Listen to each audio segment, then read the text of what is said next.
Repakol, kung bago ka lang dito sa channel ko, ako nga pala si Kuya Totoy.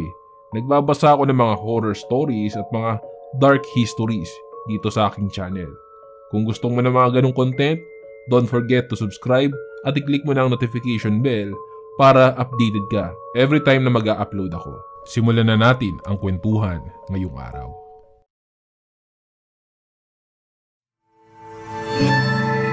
Serye FM.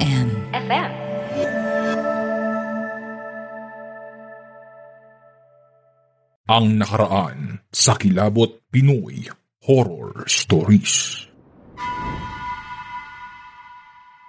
What about him? Akala ko ba ayaw mong ipalam sa kanya? Kung ako ang masusunod, ayoko talaga, Clara. Pero sino pa naman ako para pigilan sinong dalawa na makilala ang isa't isa?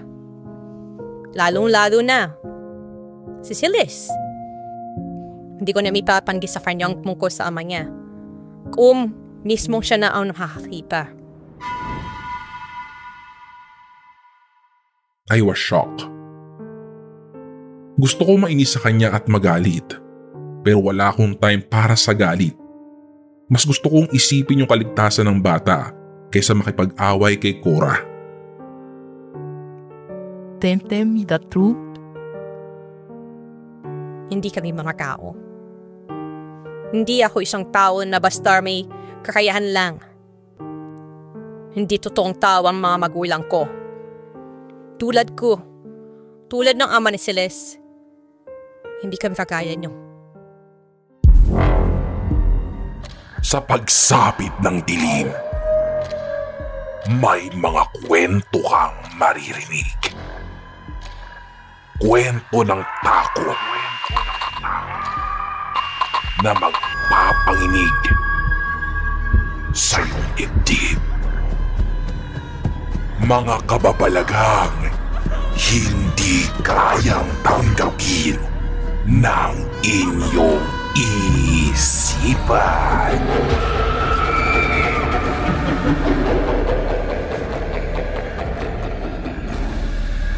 Nagkaganap sa Kilabot Pinoy Horror Stories.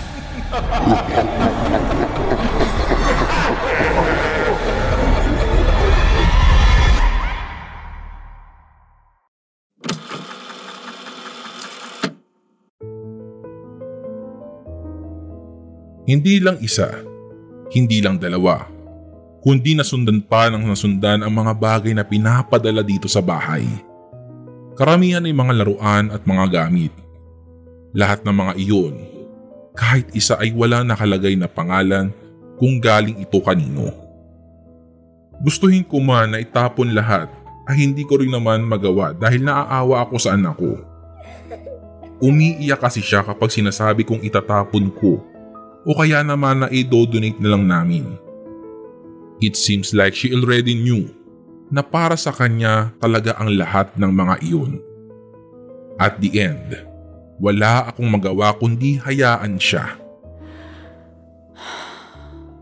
Tungkol sa papel na may nakaguhit na espada, Cora told me na siya ang nagmamay-ari ng espadang iyon. Gamit-gamit niya yun noong mga panahong isinabak siya ng mga magulang niya sa isang pagsasanay. Hanggang ngayon ay nasa kanya pa rin ang espadang iyon. Ito ay base lang sa kwento sa akin ni Cora. Sa mga katulad nila, may dalawang uri. Isang mabuti at isang masama. May mga mabubuting nilalang na walang ibang hatid na kapahamakan sa mga taong kagaya namin. Pero siyempre, hindi mawawala yung mga masasama na walang ibang gusto kundi kasamaan lamang.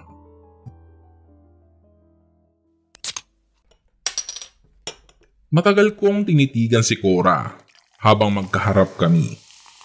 Tanghaling tapat pero heto siya at umiinom ng alak. Noon naman ay nakakasabay ko siyang uminom pero tikim-tikim lang ang ginagawa niya. Pero iba na ngayon. Kung lagukin niya ang red wine ay parang sa malamig lang ito para sa kanya. Nasa loob ng bahay si Celeste at umaattend siya ng kanyang afternoon class. Anong tawag sa inyo? Hindi ko na napigilan ang sarili ko. Alam ko naman na alam niya kung ano ang mga tanong na tumatakbo sa isip ko noong mga oras na iyon. Encanto? Impacta? Natawa pa siya sa mga sinabi niya.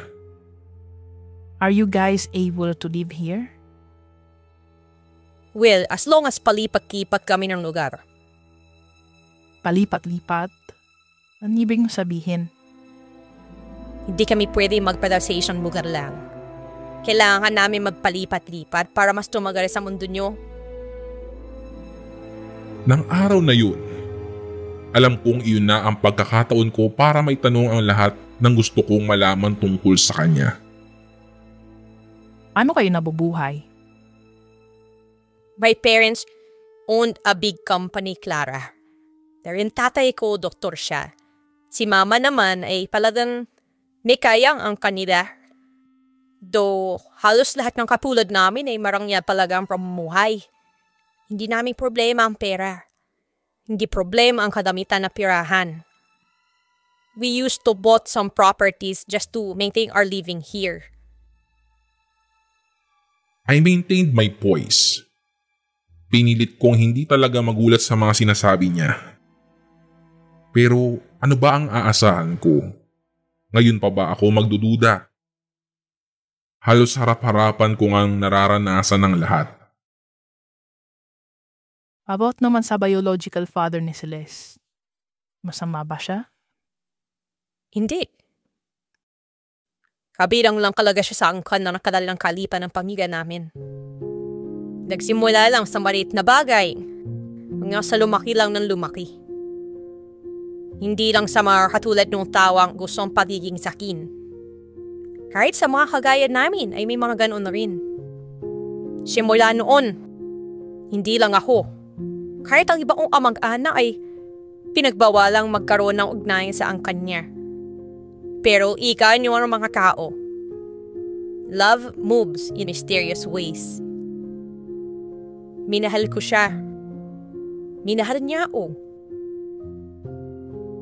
Na kahit may bit na pinagbabawal ng mga magulang po, nagmahalan kami.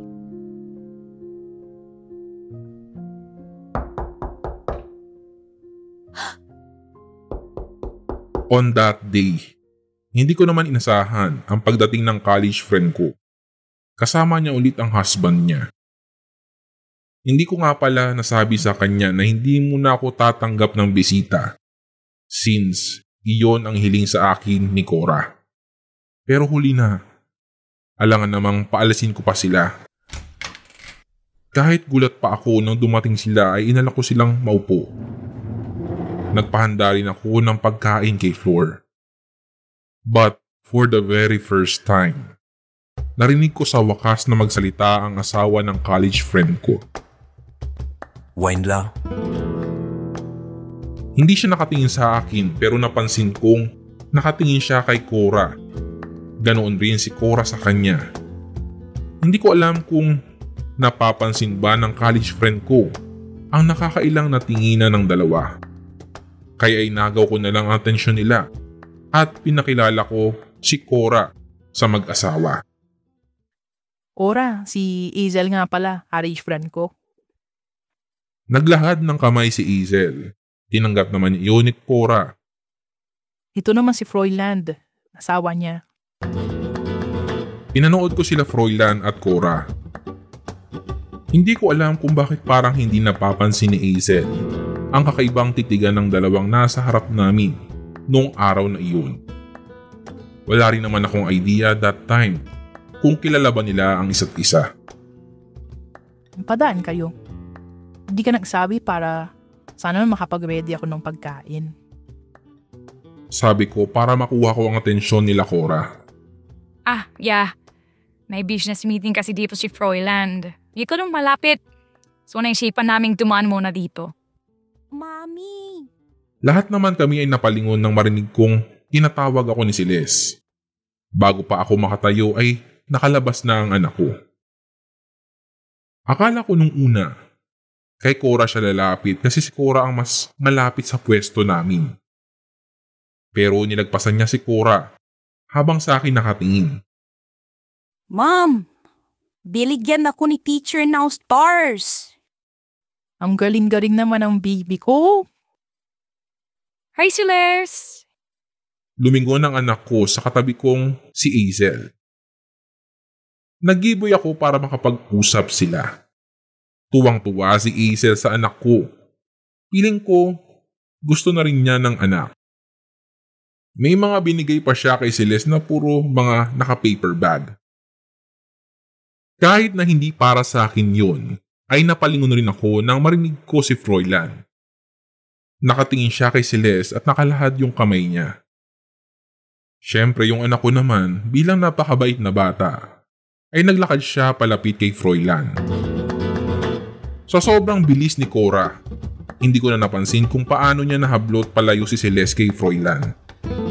Hawak-hawak ni Cora sabay wang ang bata. Kamusta ang studying? Are you having fun? Kunot noo kong inilingan si Cora. Pumasok ako sa loob para tulungan sa paghahanda ng pagkain si Flor.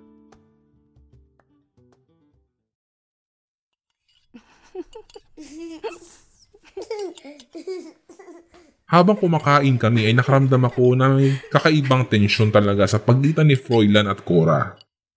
Tanging ingay lang ni Celeste at minsang mga tawa ni Hazel ang naririnig ko. Thank you sa foods, Clara. Pasensya ka na, biglaan yung dating namin Naabala ka pa tuloy namin. It's okay, ano ba? Para ka namang iba dyan. Thank you sa mga gifts mo ay Celeste, ha? Anak, say thank you kay Tita Iz. Thank you po. Nasa terrace kami habang nagpapaalam ang mag-asawa. For you. Inabot ni Froilan kay Celeste ang hawak niyang maliit na box na agad namang tinanggap ng anak ko. Wow! Sabi niya nang mabuksan niya ang hawak na box. Are you sure this is for ni po? Tumango si Froilan. Natatawa naman si Hazel. How did you know her size, Son? Umusipin yun. Hula lang. Pagkaalis ng mag-asawa, agad rin nagpaalam si Cora na kailangan din niyang umalis. Niyaya pa siya ni Celeste na kung pwede at kung may time raw siya ay dito na matulog si Cora. Wala namang kaso iyon sa akin. Kung tutuusin ay maganda rin naman ang idea na yun. But it's up to Cora. Ilang oras rin akong wala sa trabaho, kaya agad ko rin binalikan ang computer ko at nagsimula ulit akong magtrabaho. Umupo naman sa tabi ng table ko si Celeste. Tiningnan ko siya at nakatitig lang siya sa suot niyang sing-sing. Nasuot na pala niya agad at kasyang-kasya nga ang sing-sing sa kanya. Ang ganda po, Mami! Ngumiti lang ako, tinitingnan ko ang suot niyang sing-sing. Mami, I think Tita Ice is sad po. Ano mo naman nasabi yan, anak? Her eyes po. Sobrang sad eh. Pagod lang yun, anak. Busy rin kasi si Pipa Eyes mo eh. Marami kasi siyang ginagawa sa buhay at may trabaho siya. That time, hindi ko pa lubos na maunawaan kung bakit every time na pumupunta ang mag-asawa na yun dito, ay palaging may binibigay si Froilan. The next day, makikita na lang namin na may mga kahon na naman sa terrace at puro kay Celeste lang ang laman niyon. Gabi na noon at nasa sala pa ako, nanonood ng TV. Lumingon ako sa hagdan at nakita ko na bumaba si Cora. Kurog na si Celeste. Sabi niyang makaupo. Kailan bumibisita rito yung mag-asawa? Nagtaka pa ako nung una kung sino ang tinutukoy niya. Na magsingkin naman sa akin. Sila Hazel ba? I think, 2 weeks na rin. Bakit mo napanong? Don't tell me, paik mo si Froilan ha. May asawa ka na. Cora, at kasali ng si Froilan ha? Baliw talaga to. Oh, yun na nga. Yun rin pa sila finasal. Alam mo, hindi rin ako sure eh. Pero I think, 2018 yata. Hindi rin naman ako kasi pumunta sa kasal nila eh. Bakit hindi ka pumunta? Hindi ka ba invited? Akala ko ba friends kayo? Hindi rin naman kasaran na banggit na Aces na ikakasal siya eh. Hindi ko maring alam na may boyfriend siya that time. Bakit hindi mo alam? Kaibigan ka, dapat alam mo yun. Wala siyang sinasabi eh, kaya hindi ko rin napapano. Siya nga, hindi nga rin alam yung tungkol sa akin. Oh. Really? Even popular kay Celeste? Wait, ano ba yun? Ano bang meron? Hindi ko alam. Hindi ko mabasa ang kaibigan. What do you mean? Noon hinawakan ko ang kamay niya, wala akong makita. Kaya inaalam ko sa yoon, mag-asawa ba talaga sila? Teka, bakit mo ba inaalam? May gustong abay Froilan? His name is not Froilan Clara. Tsaka wala akong gusto doon. Ha? Kilinan mo ba siya? Kipo siya ni Celeste. Kapatid ng ama niya. At hindi Froilan ang pangalan niya. Siguro dito sa mundo niyo, yun ang damit niyang pangalan. Pero sa mundo namin, they used to call him Anouk. Hindi agad ako nakapag-react sa mga sinabi niya. Noon ko lang napagtanto na kaya pala kakaiba ang tingin niya kay Celeste. So, you mean na posibleng galing sa kanya ang mga regalo mapapanggap ni Celeste? I don't know. Anouk is not the type of ama na mapagbigay ng regalo. Wala rin ako mahalungkot na praise sa mga regalong mapanggap ni Celeste eh. Pero sabi ni Celeste, nakita niyang lalaki raw ang magpapadala ng regalo eh. Tingin mo siya kaya yun? Ilang beses nang umiiling si Cora. Ako naman na hindi ko alam kung dapat ba ako magpasalamat na at least tito ni Celeste yun. O dapat rin ba akong mag-ingat sa kanya? So, what should I do? Sabihin mo para alam ko ang gagawin ko. Hindi ko talaga alam at wala ko alam na tito pala may Celeste yun. Tingin mo kukunin niya kaya si Celeste? I think no. Kasi ang dami-dami niyang chance para kunin si Celeste pero hindi na ginagawa. Kung yung asawa nga niya, nagagamitan niya ng mahika eh. Ikaw pa kaya na hindi naman niya kaano-ano? Tingin ko hindi yun ang pakay niya. Hindi ko rin siya mapaamin kung kailan siya kay masal. O totoo bang kakasal nga siya sa kaibigan mo? Wait. Nag-uusap kayo? Oo. The day na pinakilala mo sila sa akin. No, it's not important. Ang importante dito si Celeste. Alam kong hindi mo kaya napigilan ang pagpunta-punta ng mag-asawa dito. But at least, make sure na hindi mo aarisin ang tingin mo sa bata. Palagi mong tatandaan na kapatid pa rin niya